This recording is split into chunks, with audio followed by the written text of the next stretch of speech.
बोले,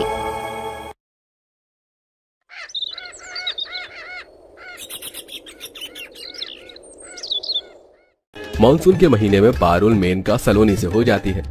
बेहद खुशी के साथ गोमती अपनी तीनों बहू का ससुराल में गृह प्रवेश करवाती है। तभी घर में आते वक्त थोड़ा सा बारिश में सास भीग जाती है, जिससे छींक देती है। बाप रे बाप, ये बारिश का मौसम। सास के छींकते ही तीनों बहू रुमाल, पानी और विक्स देती हैं। अरे मेरी प्यारी बहू, मैं ठीक हूँ। तुम्हारा ये प्यार देखकर मुझे अच्छा लगा कि तुम तीनों को बराबर मेरी फिक्र है। मुझे यकीन है इस घर को भी तुम एक साथ तीनों यूं ही संभालोगी। जरूर माँ जी। अरे भैया, थोड़ा थोड़ा सब भीग चुके हैं, जल्दी से सब कपड़े बदल लो। जी पापा। सभी लोग अपने अपने कमरे में जाकर कपड़े बदल लेते हैं और खिड़की से बारिश को देखकर लुत्फ उठाते हैं। तब सास खुद ही चाय बनाकर सभी बच्चों को दे देती है। रात को बहुत जोर से आंधी आती है और बिजली कड़कने लगती है, जिसके बाद तेज बारिश शुरू होने लगती है। बाप रे गौरव जी, बहुत तेज बारिश हो रही है। अगर ये बारिश ऐसे ही होती रही तो सड़क भर जाएगी। देखिए ना, अभी भी सड़क पर कितना पानी है। हाँ, मानसून का महीना है तो यही होगा ना। तुम सो जाओ, बहुत रात हो रही है। सभी लोग सो जाते हैं। लगातार रात की बारिश से छत पर पानी भर गया था, जिससे रसोई की तरफ दीवार में सीलन आ जाती है और पानी टपकने लगता है। और अपनी पहली रसोई के लिए तीनों बहू रसोई में पहुंच जाती हैं कि अपनी रसोई देख सबसे पहले वहां की सफाई करने लगती हैं। ओह माय गॉड, मुझे बारिश बहुत पसंद है, लेकिन बारिश की वजह से देखो हमारा किचन ही खराब हो गया। अब हम अपनी पहली रसोई की रस्म कैसे करेंगे? सलोनी, तुम चिंता मत करो, हम तीनों हैं ना। मैं यहाँ की सफाई कर देती हूँ, तुम छोले को उबाल दो और तुम मेनका चावल बीन दो। ठीक है दीदी। तब एक बहू रसोई की सफाई करती है, दूसरी बहू छोले कुकर में रखती है, तीसरी बहू चावल साफ करती है। सफाई के बाद तीनों खाना बनाना शुरू करती है कि लगातार बारिश की टपकन रसोई को फिर से गीला कर देती है। तब सास, ये क्या, दोबारा से रसोई में पानी आ गया? ऐसे तो हम खाना नहीं बना पाएंगे, मिर्च मसाले भी खराब हो रहे हैं। हे भगवान, लगता है छत पर बारिश का पानी भर गया है। अब बारिश भी तो रुक नहीं रही ना। ऐसे में तुम तीनों की पहली रसोई की रस्म कैसे होगी? इस रसोई में तो हो नहीं सकती। आप चिंता मत कीजिए, हम तीनों आंगन में रसोई बना लेते हैं खुद जुगाड़ करके। वो टेंट वेंट होता है ना, वैसा ही। अरे हाँ, ऐसे तो हम कर सकते हैं। सलोनी, मेनका, तुम दोनों रसोई का सामान, बर्तन मसाले बाहर लेकर चलो, मैं भी आधा सामान लेकर आती हूँ। तीनों बहू अपने पहले आंगन में जाकर सारा पानी बाहर निकालती हैं और फिर सलोनी टेंट लगाकर बाकी दोनों बहू के साथ एक टेबल और उस पर गैस रखकर तीनों खाना बनाने लगती हैं। अरे वाह, हमारी रसोई तैयार हो गई और बारिश का पानी भी यहाँ नहीं आ रहा। चलो जल्दी से खाना बना लेते हैं। मैं सब्जी काट देती हूँ सलाद के लिए। हाँ जेठानी जी, और मैं छोले बनाने के लिए टमाटर प्याज को पीस लेती हूँ, पर हम दोनों को खाना बनाना नहीं आता। कोई बात नहीं बहू ना, मैं खाना बना लूंगी, बस तुम तैयारी करवा देना। ठीक है दीदी। तब एक बहू मिक्सी चलाती है, दूसरी पूरी बनाती है, तीसरी सलाद काटती है। तब खाने की खुशबू सामने वाली पड़ोसन सुरैया के घर में चली जाती है और वो छाता लेकर पानी वाली सड़क से घर में आ जाती है। उसी वक्त सास भी अपनी बहू को खाना बनाते देख रही होती है। ओहो गोमती, तेरी तीनों बहू कल ही घर में आई थी और आज ऐसी बारिश में आंगन में खाना बना रही हैं। क्यों भाई? क्या बताऊं, रसोई में बारिश की वजह से पानी आ गया है और उनकी पहली रस्म करवाना भी जरूरी है। पर तू यहाँ कैसे सुरैया? अरे सुरैया को तेरे बहू के हाथ के खाने की खुशबू यहाँ खींच लाई। बारिश में भी अब चाय बाय बना रही होती हो तो पी लेती, लेकिन छोड़ो। पर जो भी हो, तेरी तीनों बहू को एक साथ काम करता देखा, अच्छा लगा। इनमें एकता है, वरना आजकल की बहू में तो बंटवारा करके 3-3 चूल्हा घर में रखती हैं। तू सही बोली, लेकिन मेरी तीनों बहू में बहुत प्यार है। हमारे घर में बंटवारा कभी नहीं होगा। अच्छा, वैसे मुझे यहाँ से खाना देखकर लग रहा है कि तीनों बहू ने अपने अपने पति के लिए खाना बनाया है, सास ससुर के लिए नहीं। आंटी जी, ऐसा बिल्कुल नहीं है, हमने पूरे परिवार के लिए मिलकर खाना बनाया है। खाना बचेगा तो आप भी ले जाना। ये सुनकर दोनों बहू हंसने लगती हैं और सुरैया को गुस्सा आता है। वो वहां से चली जाती है। तब पहली रसोई का खाना खाकर घर वाले खुश होते हैं, उन्हें शगुन दे देते हैं। लेकिन रोज रोज बारिश में मेनका और सलोनी को खाना बनाने से दिक्कत होने लगती है, क्योंकि खाना बनाने का काम पारुल का था। लेकिन मेनका और सलोनी अंदर घर में जाकर बारिश में या कभी बाजार से सामान लेकर आती थी और बारिश का पानी रसोई तक आ जाने पर दोनों बारिश का पानी हटाती थी, जिससे चिढ़कर एक दिन दोनों कहती हैं, बस जेठानी जी, अब हमसे और नहीं होगा। हाँ जेठानी जी, ये बारिश का पानी यहाँ से हटा हटा कर और आपकी गुलामी करके धनिया पाउडर दे, लाल मिर्च दे, पूरी बना दे, इससे दिमाग खराब हो चुका है अब। और इसलिए हम दोनों ने फैसला किया है कि हम अपनी रसोई अलग कर रहे हैं, वरना आप तो हमें नौकर बनाकर ही छोड़ेंगी। तुम दोनों को गलतफहमी हुई है, रसोई अलग मत कर। बड़ी बहू सही कह रही है, तुम दोनों एक साथ खाना बना लो। माँ जी, अब खाना एक साथ नहीं बन सकता। मैं अलग रसोई बना रही हूँ अपने कमरे में, और मैं अपना टेंट लेकर छत पे जा रही हूँ। अब जेठानी जी देख लेंगे कि इन्हें खाना कहाँ बनाना है। जैसी तुम दोनों की इच्छा। ये क्या, मैं जो नहीं चाहती थी वही हुआ। तीनों बहू की रसोई अलग अलग हो गई, वो भी इस बारिश में। अब बड़ी बहू कैसे खाना बनाएगी बिना टेंट के? एक बहू छत पर टेंट लगाकर रसोई बनाती है और दहेज में आई इंडक्शन का इस्तेमाल करती है। दूसरी बहू अपने कमरे में सिलेंडर ले जाती है। वहीं तीसरी बहू बारिश धीरे होने पर आंगन में तिरपाल लगा लेती है और उसके नीचे 2-4 ईंट रखकर मिट्टी का चूल्हा बना लेती है। बहू, बारिश में ये चूल्हा सूखा भी नहीं तो कैसे खाना पकाएगी, वो भी बारिश में बैठकर? मैं बना लूंगी, आप चिंता मत कीजिए। मैं लकड़ी का इंतजाम करने जा रही हूँ। ठीक है, ये ले छाता ले जा। तब छाता लिए पारुल लकड़ी खरीदने चली जाती है। वहीं दूसरी तरफ सलोनी। क्या बनाऊं? मुझे ज्यादा अच्छा बनाना नहीं आता, लेकिन मैं जंक फूड अच्छे से बना लेती हूँ, और चीनी भी, तो रामेन बना लेती हूँ। ओहो, मुझे तो खाना बनाना ही नहीं आता, और इंडक्शन पर क्या बनाऊंगी? बारिश में ऐसा करती हूँ, खाना बाहर से ऑर्डर कर देती हूँ। कुछ फ्रोजन आइटम भी मंगा लेती हूँ, जिसे गर्म करके मैं खुद घर वालों को कल परोस दूंगी। वहीं पारुल आकर चूल्हे पर दाल बाटी चूरमा बनाना शुरू करती है। वहीं दूसरी बहू चीनी तैयार कर लेती है और तीसरी बहू ऑर्डर किया गया खाना बाहर से छुपकर घर में ले आती है और घर वालों को परोस देती है। पापा जी, मैंने राजमा चावल बनाए हैं, लीजिए ना। और पापा जी, मैंने रामेन बनाए हैं। और माँ जी, पापा जी, मैंने दाल बाटी चूरमा और साथ में गुड़ और छुआरे की खीर बनाई है, खाइए। वाह, तीनों के खाने में से खुशबू आ रही है। इतना सारा खाना थोड़ा थोड़ा ही खा पाऊंगा। सब लोग तीनों बहू के अलग अलग रसोई के हाथों का खाना खा लेते हैं। वाह मेनका, सलोनी, तुम दोनों का खाना अच्छा है, लेकिन बड़ी बहू ने जो दाल बाटी चूरमा बनाया है और छुआरे गुड़ की खीर है, काफी ज्यादा स्वादिष्ट है, और चूल्हे का तो अलग ही स्वाद आ रहा है। शुक्रिया माँ जी, बस आप दोनों के आशीर्वाद से मैंने बारिश में भी बना लिया। ऐसे ही तीनों अलग अलग बारिश में खाना बनाती हैं, जिसमें रोज घर वालों को पारुल के चूल्हे का ही खाना पसंद आता है और मेनका का चाइनीज और सलोनी का फ्रोजन फूड सास ससुर को अच्छा नहीं लगता। और पारुल की ज्यादा तारीफ सुनने से दोनों बहू को जलन होने लगती है, जिससे वो पारुल के खाने में तभी नमक तेज कर देती है। आज हम दोनों साथ मिल गई हैं सलोनी। आज इस गरीब बहू का तेज नमक वाला खाना खाकर माँ जी पापा जी बहुत गुस्सा करेंगे, और फिर हम उन्हें चाय पकौड़े खिलाएंगे। हाँ, अब तो दीदी की खैर नहीं। ये बात पीछे खड़ी गोमती सुन लेती है, पर कुछ कहती नहीं। वहीं खाना देने से पहले हमेशा की तरह पारुल चखती है। अरे, खाने में इतना नमक तेज कैसे हो गया? कोई बात नहीं, आटे की लोई डालकर कम कर देती हूँ। पारुल साग में आटे की लोई डाल देती है, जिससे सारा तेज नमक कम हो जाता है और खाना खाकर सास ससुर। वाह बहू, बारिश में मक्के की रोटी और साग खाने का अपना ही अलग मजा है। हाँ बहू, तुम्हारे हाथों का खाना कभी कभार मुझे मेरी माँ की याद दिला देता है। अच्छा, ऐसी बात है, इस बार भी हमारा खाना इन्हें अच्छा नहीं लगा। अब तो गई दीदी। दोनों पारुल से बहुत ज्यादा चिढ़ रही थी और बार बार उसके खाने को खराब कर देती हैं, लेकिन पारुल फिर भी खाना बचा लेती है। तभी एक दिन गोमती बाहर के ऑर्डर वाले खाने को बहू को घर में लाता हुआ देख लेती है और दोनों बहू पर फूट पड़ती है। शर्म कर लो, अभी भी वक्त है। मैंने तुम दोनों को कई बार बड़ी बहू का खाना खराब करते हुए पाया है।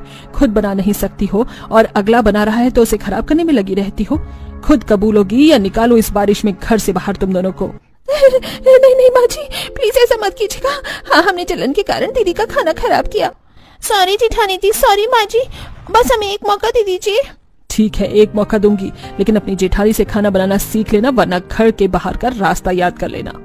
तब सास की वार्निंग से दोनों बहू बड़ी बहू से चूल्हे पर बारिश में खाना बनाना सीखती हैं और बारिश बंद हो जाने पर वापस तीनों एक ही रसोई में आ जाती। रोज रोज कितनी तेज धूप निकल रही है। ऐसी धूप में हमें इतनी दूर से मटका लेकर पानी भरने आना पड़ता है। हाँ भाभी, मुझे तो अब चक्कर भी आ रहे हैं, मुझसे अब चला ही नहीं जा रहा। भाभी, एक काम करते हैं, हम थोड़ी देर किसी पेड़ की छांव में आराम कर लेते हैं। अभी भी हमें काफी लंबा रास्ता तय करना है। पांचों बहुएं थोड़ी देर के पास खड़े एक पेड़ की छांव में बैठ गईं। पेड़ की छांव में भी पानी की तरह टप टप पसीना बह रहा है। पता नहीं गर्मी क्या कहना चाहती है और बारिश ने हमसे मुंह ही फेर लिया है। भाभी, अगर बारिश हो गई तो इससे हमें और भी नुकसान हो जाएगा। हमें गर्मी से तो राहत मिल जाएगी, लेकिन हमारा घर मिट्टी का बना हुआ है, वो बारिश में ढह जाएगा। प्रीति की बात सुनकर बहुएं और भी ज्यादा परेशान हो गईं। उन्हें इस चिलचिलाती गर्मी से कहीं भी राहत नहीं मिल रही थी। थोड़ी देर के बाद पांचों बहुएं फिर से पानी भरने के लिए चल पड़ी। उन्होंने कुएं पर पहुंचकर मटकों में पानी भरा और फिर वापस घर लौटी। हे भगवान, हमारे घर और बाहर की धूप में तो कोई अंतर नहीं है। घर में आकर भी हमें कोई बिल्कुल सुकून नहीं मिल रहा। पांचों बहुओं ने मटके से पानी पिया और गहरी सांस ली। इस उबलती गर्मी में हमारे घर में सिर्फ एक ही चीज में थोड़ी ठंडी है, और वो है मटके का पानी। काश हम भी इस मटके में ही रह पाते तो हमें बिल्कुल भी गर्मी का एहसास नहीं होता। धूप से तपने की वजह से घर की जमीन पर चलना भी अंगारों पर चलने जैसा है। और जरा इस पानी से भरे मटके को तो देखो। हाँ हाँ, कितना सुकून मिल रहा है इसे छूने में। पांचों बहुएं पानी से भरे मटकों को छूकर खड़ी हो गईं। वाह, कितना अच्छा लग रहा है इस मटके को छूना। काश ऐसी ठंडक हमारे इस घर में भी होती। पांचों बहुएं मटके पर हाथ रखे हुए खड़ी थी कि तभी वहां पर उनकी सास सावित्री आई। बहू, ये क्या पागलपन कर रही हो? तुम्हें चूल्हे चौके का कोई होश नहीं। एक तो बाहर से इतनी देर से पानी भर के लाई हो और अब यहाँ खड़ी होकर समय बर्बाद कर रही हो। नहीं माँ जी, ऐसा नहीं है। धूप की वजह से दीवारें भी तप तप कर मानो जैसे आग की लपटें फेंक रही हैं। हम बस इन पानी से भरे मटकों को छूकर कुछ ठंडक का एहसास कर रहे थे। तुम आजकल की लड़कियों के शरीर में बिल्कुल भी जान नहीं। जरा सी गर्मी भी तुमसे बर्दाश्त नहीं हो रही। जान कहाँ से रहेगी माँ जी? हम इतनी दूर पैदल चलकर कुएं से पानी भर के लाते, हमारे बदन का सारा पानी निकल जाता है घर आते आते। तो क्या इसका मतलब ये है कि तुम कोई काम नहीं करोगी? जाओ, जाकर जल्दी से खाना बनाओ, तुम्हारे पति आते ही होंगे। सावित्री का मिजाज काफी सख्त था। वो बहुओं की एक ही नहीं सुनती थी और अपने हिसाब से उनसे सारे काम लिया करती थी। पांचों बहुएं चूल्हे पर बैठकर खाना बनाने लगी। इस चूल्हे की आंच तो पूरे घर में फैल रही है। इतनी गर्मी में भी हमें आग पर काम करना पड़ रहा है। 2-4 पानी की बूंदे ही गिर जाए तो थोड़ी ठंडक पड़ जाए। कितने दिन से तो कड़कड़ाती गर्मी पड़ रही है। मेरे शरीर का सारा पानी पसीना बनकर बह चुका है। ऐसे में तो मुझे लगता है कि मुझे कुछ ही दिनों में मैं बिस्तर पर पड़ी मिलूंगी। शुभ शुभ बोलो मोहिनी, भगवान ना करे ऐसा कुछ हो। पांचों बहुओं ने खाना बनाया और कुछ ही देर में उनके पति भी काम पर से वापस आ गए। फिर सभी ने बैठकर खाना खाया और खाना खाकर पांचों बहुओं के पति वापस काम पर लौट गए। फिर अगले दिन माँ जी, लगातार धूप से बाहर निकलने की वजह से मेरे शरीर पर घमौरियां हो गई हैं। आज मैं पानी लेने नहीं जा पाऊंगी। मेरे पांचों बेटे इतनी गर्मी में भी बाहर मजदूरी करते हैं। भगवान इन्हें हिम्मत दे। और एक तुम हो जो सर पर छत होने के बावजूद भी इतने बहाने बनाती हो। क्या जरा सी घमौरियां तेरी जान ले लेंगी? माँ जी, अगर सुहाना ऐसी हालत में बाहर धूप में जाएगी तो उसकी तबीयत खराब हो सकती है। 12 लोगों का परिवार है। पता है कि पूरा दिन कितने पानी की जरूरत पड़ती है। ऐसे में तुम सिर्फ 4 मटके पानी ही भरकर लाओगी। घमौरिया हो या फुंसी फोड़े, पानी तो तुम सबको भरकर लाना पड़ेगा। और आज तुम 5 की जगह 10 मटके लेकर जाओगी। 5 मटकों में घर का गुजारा नहीं होता। सावित्री की बात सुनकर पांचों बहुएं घबरा गईं, लेकिन फिर भी सावित्री ने उन्हें जबरदस्ती पानी लेने भेज दिया। पांचों बहुएं 10 मटके लेकर घर से निकली। इतनी धूप में अगर हमने इतना लंबा रास्ता तय किया तो चलते चलते हमारे शरीर पर छाले पड़ जाएंगे। ऐसा करते हैं, आज हम जंगल के रास्ते से चलते हैं। वहाँ हमें धूप नहीं लगेगी, साथ ही हरियाली की ठंडक भी मिलेगी। जंगल के रास्ते से? प्रीति, वहाँ पर बहुत से जंगली जानवर और कीड़े मकोड़े हैं। हम इतना जोखिम नहीं उठा सकते। लेकिन क्या धूप में इतने लंबे रास्ते पर पैदल चलना क्या कोई आसान बात है? प्रीति सही कह रही हो, और सुहाना के भी शरीर पर घमौरिया हो गई हैं। तो आज हम जंगल के रास्ते से ही चलते। अगर ठीक नहीं लगा तो दोबारा नहीं जाएंगे। पांचों बहनें हिम्मत करके जंगल के रास्ते से पानी भरने के लिए चल पड़ी। चलते चलते सुहाना की नजर एक सांप पर पड़ गई। वो जोर से चिल्लाई और आवाज सुनकर पांचों ने भागना शुरू कर दिया। उनके हाथों से मटके छूटकर टूट गए। पीछे से चारों बह उनके हाथों कुछ मटके गिरकर टूट गए और अब उनके पास 4 ही मटके बचे थे। सत्यानाश, सारे मटके टूट गए। मैंने तो पहले ही मना किया था कि इस रास्ते पर आने को। अब हमें इन्हीं मटकों में पानी भर कर ले जाना होगा। लेकिन इतने से पानी से तुम्हारा गुजारा नहीं हो पाएगा। साथ ही माँ जी भी बहुत गुस्सा करेंगी। अब पांचों बहुओं के पास 4 मटकों में पानी ले जाने के सिवाय और कोई रास्ता नहीं बचा था। चारों बहुओं ने फिर से चलना शुरू किया, सिवाय प्रीति के। प्रीति जमीन पर पड़ी मटके की टूटन को इकट्ठा कर रही थी। प्रीति, ये क्या कर रही हो? इस तरह मटके टूटन को क्यों बटोर रही हो? अब इतने सारे मटके टूटे हैं तो हम इन्हें इस तरह बेकार नहीं जाने दे सकते। क्या पता ये हमारे किसी काम आ जाए। तुम भी अजीब बातें करती हो। भला टूटे हुए मटके किसी काम में आ सकते हैं?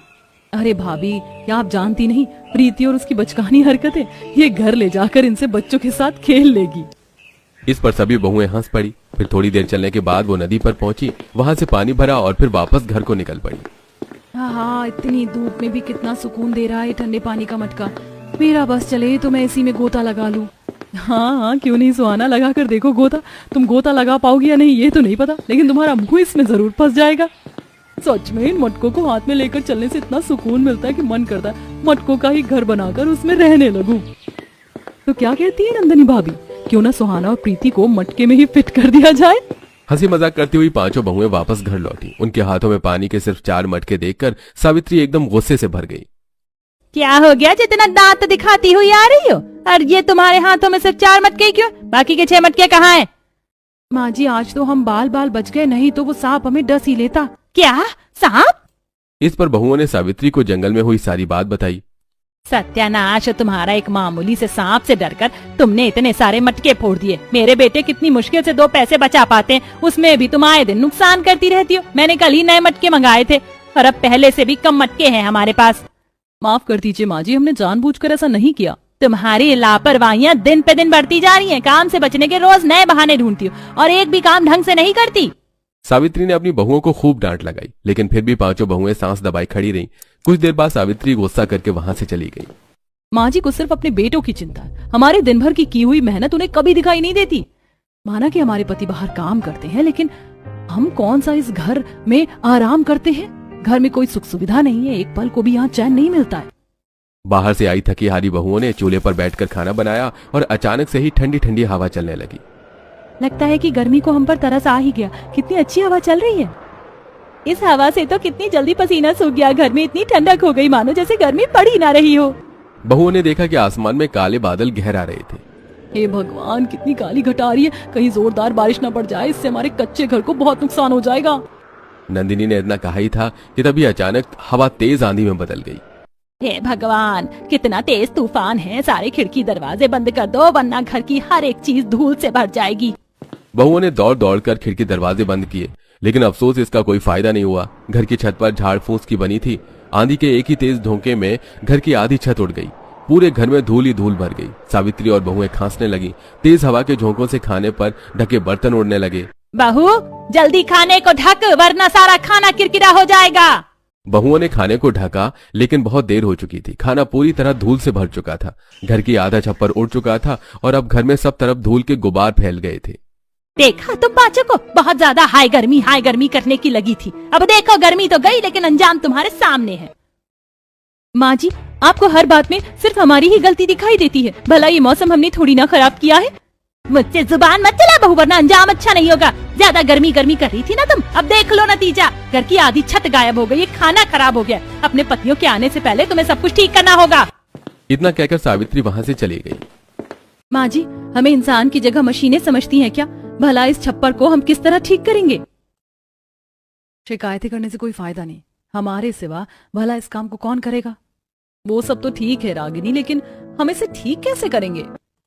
थोड़ी देर सोचने के बाद पांचों बहुएं बाहर से झाड़ियां लेकर आईं और उन्हें छत पर लगा दिया, लेकिन उससे कोई फायदा नहीं हुआ। कुछ ही देर में आसमान खुल गया और धूप निकल गई और अब छप्पर सही न होने की वजह से घर में भी धूप आने लगी। समय के साथ साथ पूरे परिवार को और दिक्कतों का सामना करना पड़ रहा था। शाम को उनके पतियों ने मिलकर सही से छप्पर को ठीक किया और अब वो छप्पर काम चलाऊ हो चुका था। अगले दिन पांचों बहुएं फिर से पानी भरने के लिए कुएं पर गई। हे भगवान, ये तो फिर से आसमान में काले बादल गहरा रहे हैं। फिर से तेज आंधी ना आ जाए। पिछली बार भी आंधी की वजह से हमारे कच्चे घर को काफी नुकसान हुआ था। नंदिनी ने इतना कहा ही था कि इस बार आंधी की जगह तेज बारिश होने लगी। अरे नहीं, कितनी तेज बारिश शुरू हो गई। माँ जी तो घर में अकेली हैं। पांचों बहुएं तेज बारिश में उल्टे तेजी से उल्टे पैरों वापस भागी हुई घर लौटी। वहां जाकर उन्होंने देखा कि सावित्री घर के बाहर जमीन पर बैठी हुई सिर पकड़कर रो रही थी और उनके घर की छत बारिश की वजह से पूरी तरह गिर चुकी थी। दीवारें भी तेज तूफान में झरझराने लगी। भगवान, ये क्या हो गया? आपने हमारे सर से छत भी छीन ली। हमारा सब कुछ पानी में बह गया। पांचों बहुएं बेबस होकर अपनी सास के पास बैठकर ही रोने लगी। कुछ देर बाद उनके पति दौड़ते हुए वहां पहुंचे और अपने घर को इस तरह देख उनकी भी आंखों में आंसू आ गए। काफी देर बाद जाकर बारिश बंद हुई और अब घर पूरी तरह से बेकार हो चुका था। हम गरीबों के लिए कोई भी मौसम सुख शांति का नहीं हो सकता। हर मौसम एक नई चुनौती लेकर आता है और अंत में हमें यही सब देखना पड़ता है। सिर्फ हमारे ही नहीं, आसपास की सभी कॉलोनी के लोगों के साथ यही हुआ है। इस बारिश में सभी के घर ढह गए। सभी ने देखा कि आसपास के सारे घर उन्हीं के घर की तरह बारिश की वजह से बिल्कुल झरझर हो चुके थे। सभी बेबस होकर घर के आसपास चक्कर काट रहे थे। तभी प्रीति का पैर मटके के एक छोटे टूटे हुए टुकड़े पर पड़ गया। ये क्या है? वही कबाड़ा जो तुम जंगल से लेकर आई थी, टूटे हुए मटके। देखा तुमने, ये काम आने के बजाय तुम्हारे ही पैर में चुभ गए। अब जाओ फेंक दो इन्हें, वरना ये हम सबके पैरों में चुभ जाएंगे। प्रीति ने बहुत गौर से टूटे हुए मटके को देखा और उसके दिमाग में एक आइडिया आया। भाभी, मटके में पानी भरो तो मटका कितना ठंडा हो जाता है। इसी तरह अगर हम भी अपने घर मटके के बनाए तो वो मजबूत भी बनेगा और साथ ही उसमें ठंडक भी होगी। प्रीति, तुम कब अपनी ये बचकानी बातें करना बंद करोगी? भला मटकों से कैसे किसी का घर बन सकता है? बन सकता है, बस हमें टूटे हुए मटके और मिट्टी चाहिए होगी। ठीक है, हम तुम्हारी बात मान लेते हैं प्रीति, लेकिन भला हम टूटे हुए मटके कहाँ से लेकर आएंगे? जहाँ मिट्टी का सामान बनता है वहाँ बहुत से मिट्टी के बर्तन पकाते समय टूट जाते हैं, और हम चाय की दुकान से मिट्टी के कुल्हड़ भी इकट्ठे कर सकते हैं, साथ ही जैसे सुराही, गुल्लक और भी कई सारी चीजें। बकवास मत कर बहू, एक तो हमसे हमारा घर छिन गया और तुझे अभी भी बचकानी बातें करने की पड़ी है। मैं जानती हूँ माँ जी कि मिट्टी के घर का आइडिया थोड़ा अटपटा है, लेकिन हम एक बार कोशिश तो कर ही सकते हैं ना। प्रीति सही कह रही है, आखिर हम इस तरह बेघर तो नहीं रह सकते, हमें अपने लिए रहने का इंतजाम तो करना ही होगा। बहुत समझा बुझाने के बाद परिवार मटके का घर बनाने के लिए राजी हो गया। पांचों बहुएं उनके पति मटके की एक बड़ी दुकान से टूटे हुए मटके लेकर घर वापस पहुंचे और फिर दोबारा मिट्टी लेने गई। मिट्टी लाकर उन्होंने कच्ची दीवारों को लीपना शुरू किया। दीवारों पर खूब सारी मिट्टी लगाना ताकि दीवार मजबूत बन सके, और फिर इन पे मटके की टूटन लगाएंगे। हे भगवान, बस ये घर तो मजबूत बन ही जाए। आखिर बहुत मुसीबत झेली है हमने। ज्यादा लोग होने की वजह से जल्दी से मिट्टी की दीवारें बनकर खड़ी हो गईं। आसपास के सभी लोग उन्हें देखकर हैरान हो गए। उन्हें समझ नहीं आ रहा था कि सावित्री के पांचों बेटे बहू आखिर क्या कर रहे थे। अरे सावित्री, ये क्या करवा रही हो अपने बहू बेटे से? इस सब का कोई फायदा नहीं, कल फिर बारिश आएगी और सारी मेहनत पर पानी फिर जाएगा। इस बार मेरी बहुओं ने कुछ और जुगाड़ लगाया है। इस बार सिर्फ मिट्टी की दीवारें नहीं बल्कि उनके ऊपर मजबूती के लिए टूटे हुए मटके के टुकड़ों को लगाएंगी। भगवान करे कि ये पैतरा काम आ जाए। टूटे हुए मटके? पांचों बहू बेटों ने पूरा दिन घर बनाने में मेहनत की। उन्होंने मिट्टी की दीवारें बनाई, लकड़ी और मिट्टी का छप्पर बनाया और उसके उपाय से मटकों के टुकड़ों को लगाया। मटके के टुकड़ों को मिट्टी पर जमने में 3 दिन लग गए और आखिरकार तेज धूप के कारण उनका मटके का घर बनके तैयार हो गया। यकीन नहीं होता कि ये घर हमने बनाया है। कितनी ठंडक है यहाँ। सच में मटके के टुकड़ों से कितनी अच्छी ठंडक और खुशबू आ रही है। ये मटके का घर देखने से तो मजबूत लग रहा है, लेकिन बारिश आने पर इसकी मजबूती का पता चलेगा। माँ जी, हमने मिट्टी की दीवारों को पूरी तरह टूटे हुए मटकों से ढक दिया है, जिससे पानी उन तक नहीं पहुँच पाएगा। मुझे यकीन है कि हमारा ये घर बारिश में भी मजबूती से खड़ा रहेगा। मैं भी सोच रही हूँ कि तेरा ये अटपटा सा मटके का घर का आइडिया कितना काम करता है।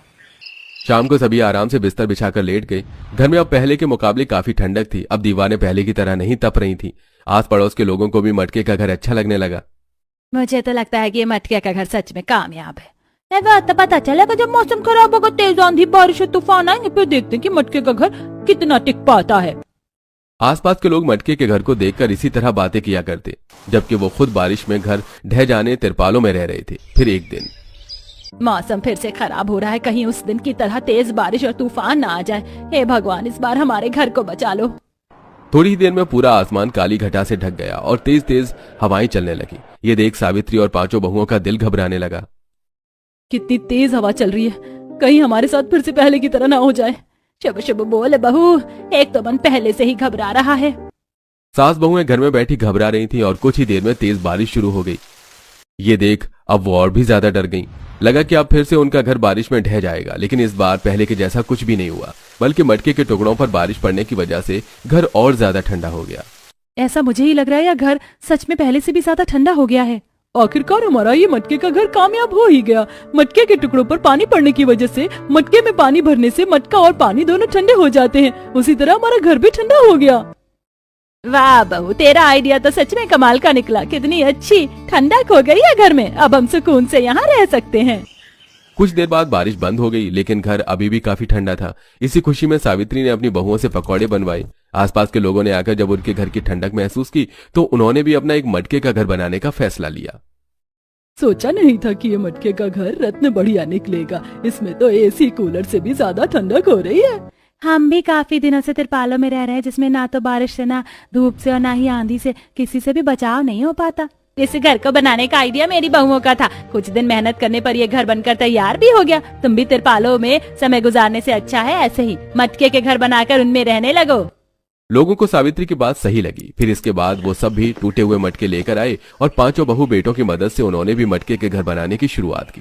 कुछ ही दिनों में सभी ने अपने अलग अलग मटके के घर बना लिए और अब लोग उसे मटके के घरों की कॉलोनी बुलाने लगे। बारिश पड़ने पर वो कॉलोनी बाकी जगहों से ज्यादा ठंडी हो जाया करती थी, जिससे दूसरी जगह के लोग भी उस कॉलोनी की कुछ समय बिताने वहां की ठंडी हवा खाने आया करते। अब जब भी कभी बारिश होती तो चिंता करने के बजाय सभी लोग चाय पकौड़े बनाकर बारिश का मजा लिया करते।